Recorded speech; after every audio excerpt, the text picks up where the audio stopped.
All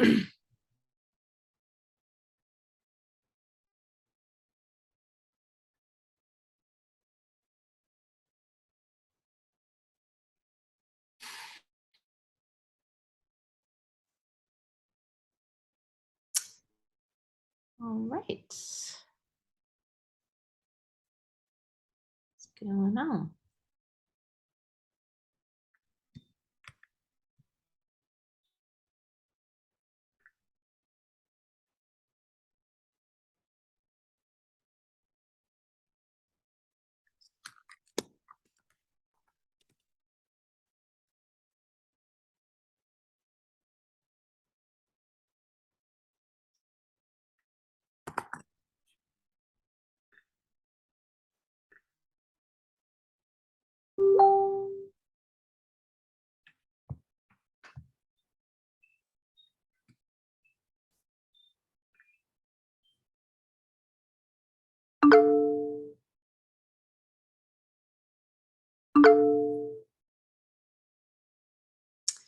All right, all right. I think we are live.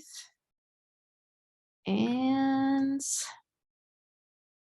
we are coming aboard the Tuesday crazy train. Hello, hello. So funny, my dad made me a clock many, many moons ago, and the clock is run on battery and it is not functioning properly right now. So it's making me late wherever I try to go.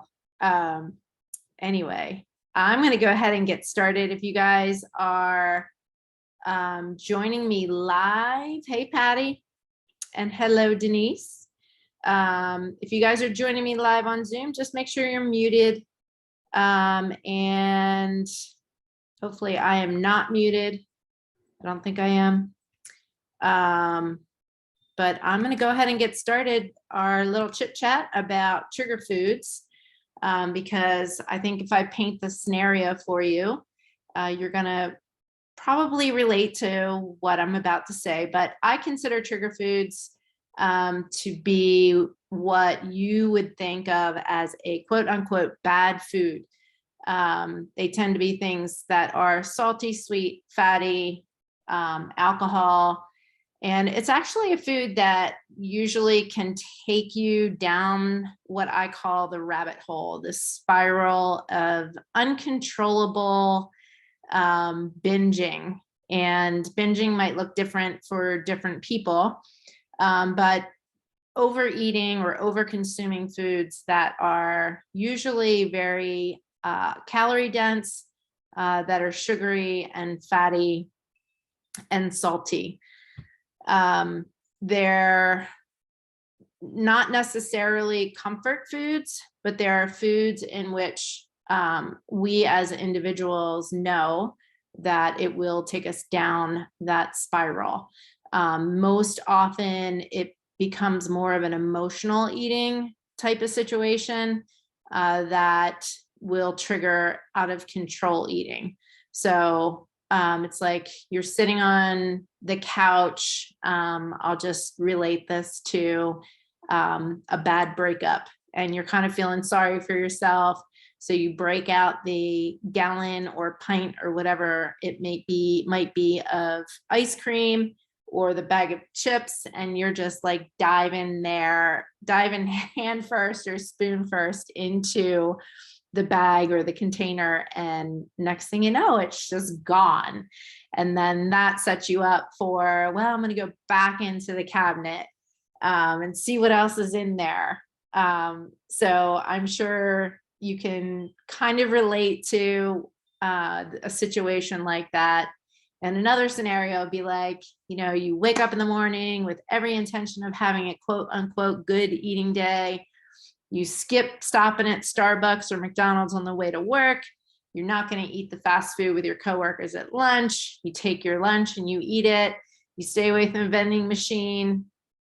Mid-afternoon, you're not even thinking about having dessert after dinner. And then all of a sudden this urge pops up, and it could be triggered by something that happens, or for whatever reason, you're just triggered and you feel like you're completely powerless. You're left with no choice but to give in. And then you give in. But like I was saying earlier, you go well overboard and it just starts that downward spiral where you finish the bag of chips and then you still go for more in the cabinet. And it's just like a total train wreck, right? And then after the fact, you're feeling guilty that you set yourself up for further weight gain. You're feeling crappy about yourself. You're not feeling good the next day.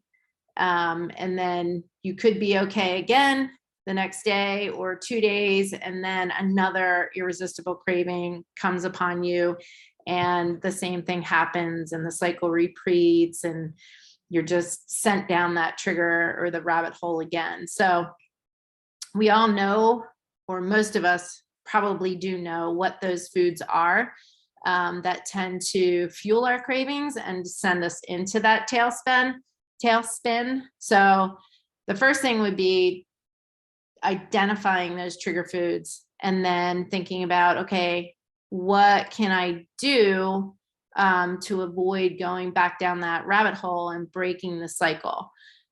So it all boils down to knowing what those foods are and either replacing it or figuring out, okay, if I can have just a little bit of this in the house and not have full access to many, many servings of this food, am I going to be able to handle that quote unquote trigger food? So I relate that, and I've told this story many times, my peanut M&M story. On multiple occasions, I've bought the Costco or BJ's size container and literally could just sit there and eat handful after handful to the point where I literally have felt sick, and then keeping myself away from peanut M&Ms for a time. So situations like that might come up, and then you stay away from that food for a really long time until the next time that family size bag enters your home, and then the same thing repeats. So one of the things you can do when you are having that craving is not to completely forbid those foods into your life, but maybe when you're at the store, you grab just the little fun size container. I thought I just heard thunder here in Southern California. Anyway, sorry, squirrel, I digress. But trying to figure out how to work those foods into your nutrition plan for the day.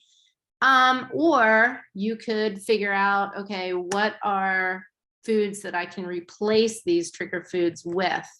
And that's what I'm going to go over right now. Let me see if anybody else is joining our room. All right, so how to replace your trigger foods. So imagine if your trigger food is what I just talked about, candy.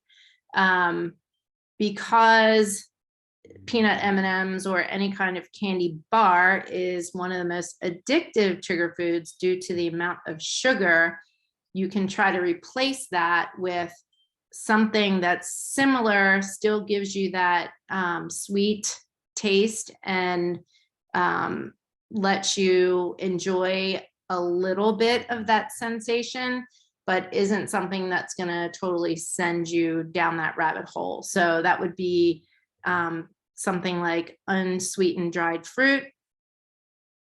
That also has a very natural sweetness towards it.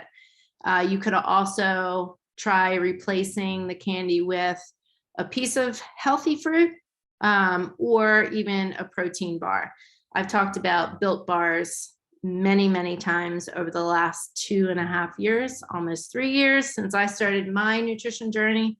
I love the Built bars because they are essentially, in my mind, like a candy bar.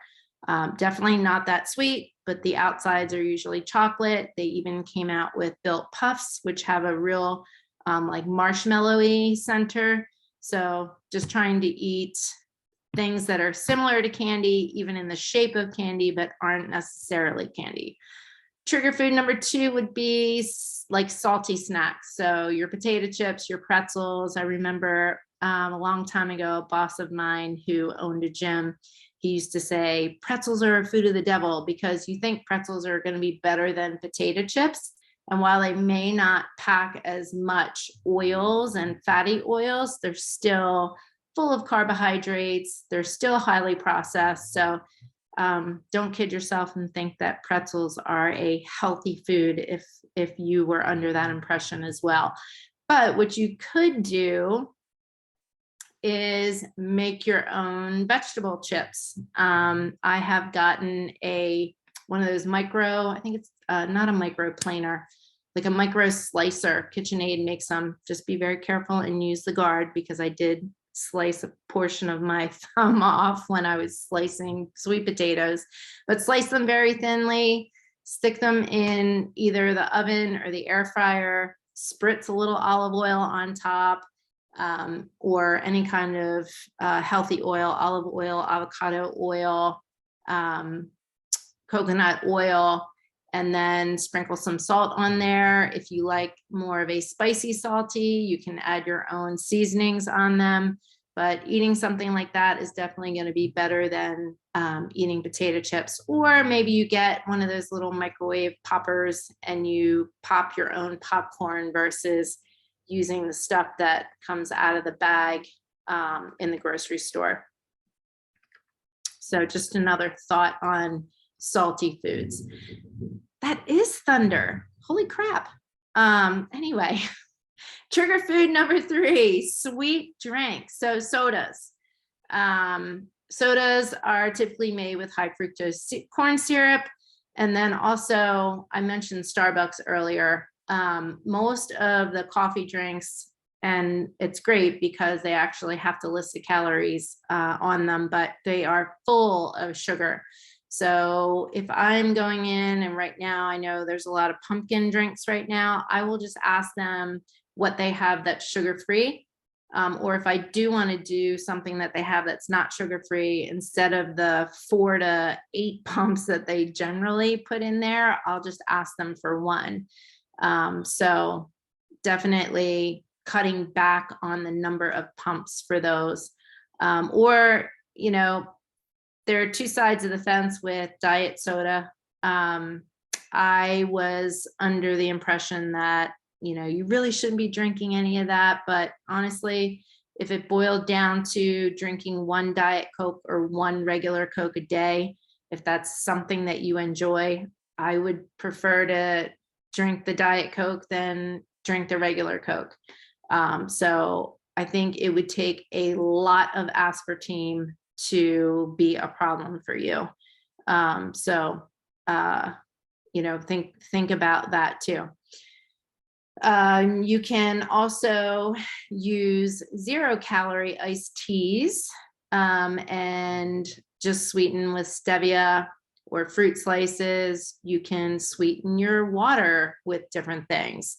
Mint and watermelon is a really good combination. I'm pretty sure I posted something somewhere about different combinations, but you can just Google that.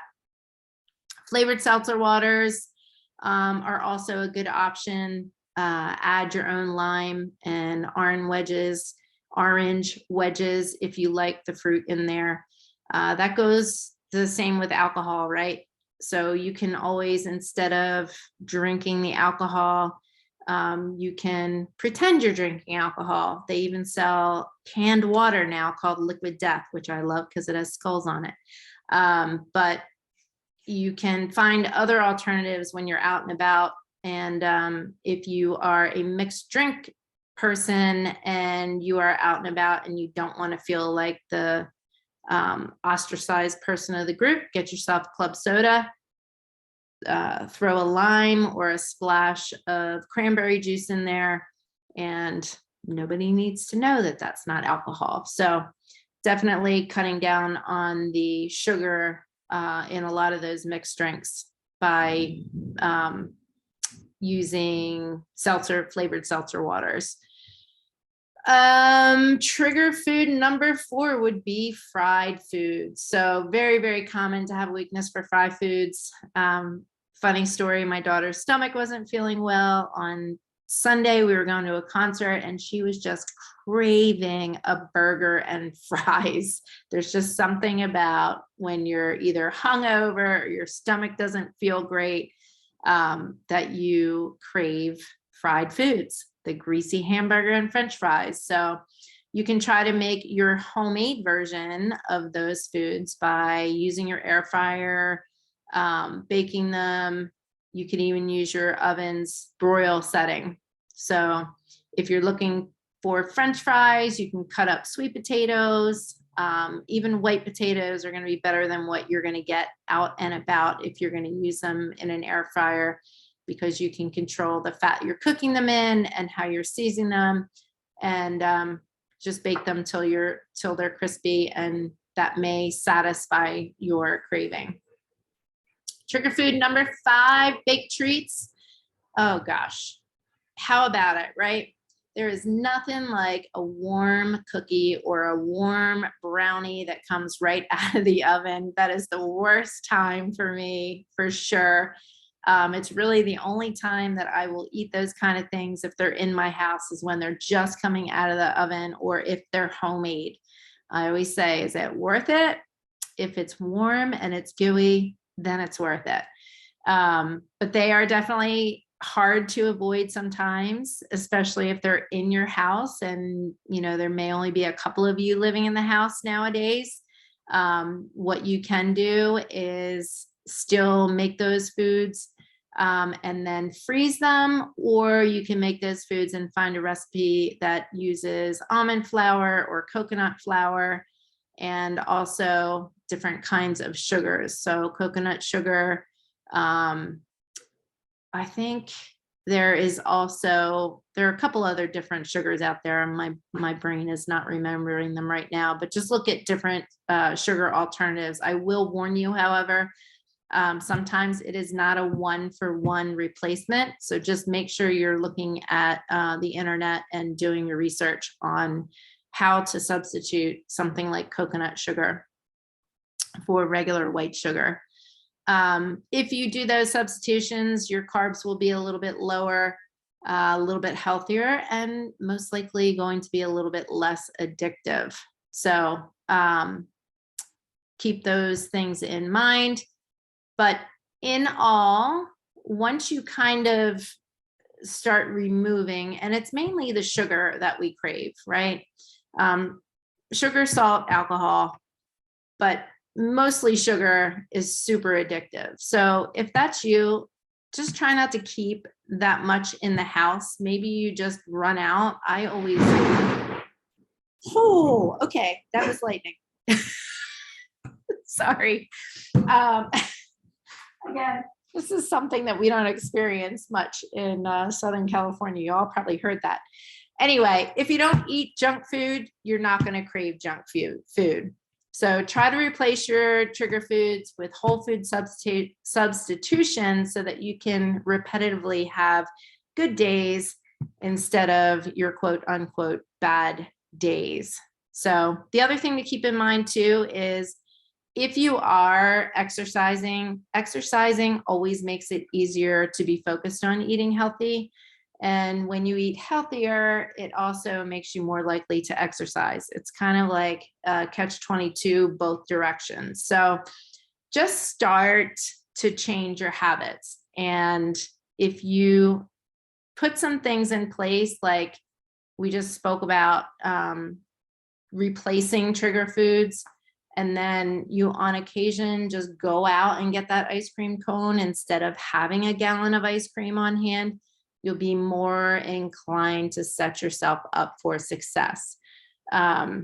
So just a quick recap, make sure you know what your trigger foods are. Also think about, are the situations that I'm in causing me to be triggered? And then being able to identify those types of situations. Avoid restriction. Like I said, you're better off practicing building in something that's similar to your trigger food, or going out and purchasing one serving of that trigger food, than you are having your environment that is not set up for success. So Then lastly, if you do quote unquote mess up and you go down that rabbit hole and you spiral, try not to beat yourself up. Take the guilt out of the equation. Nobody's perfect.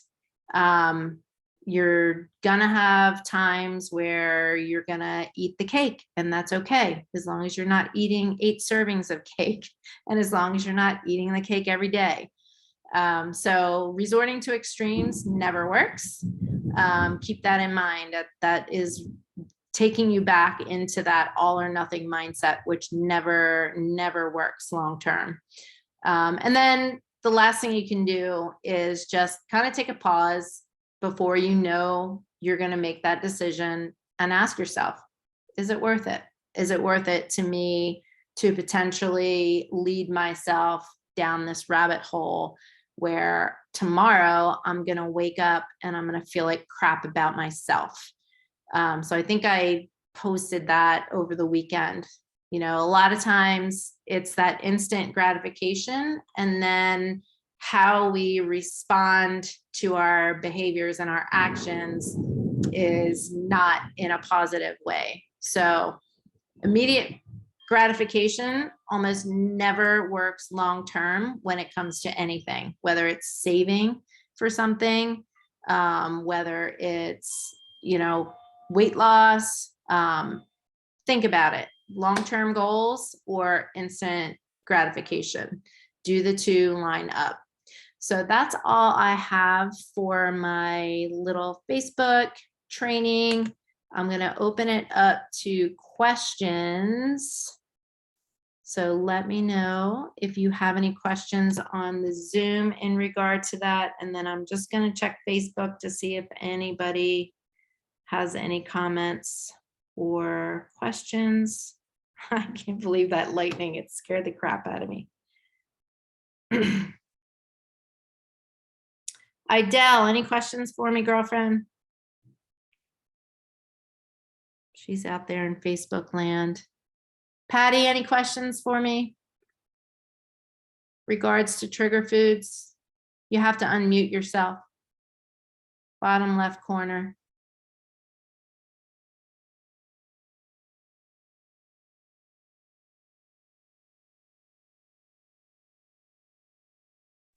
Find it? Denise, while we're waiting for Patty, do you have anything on trigger foods you want to share?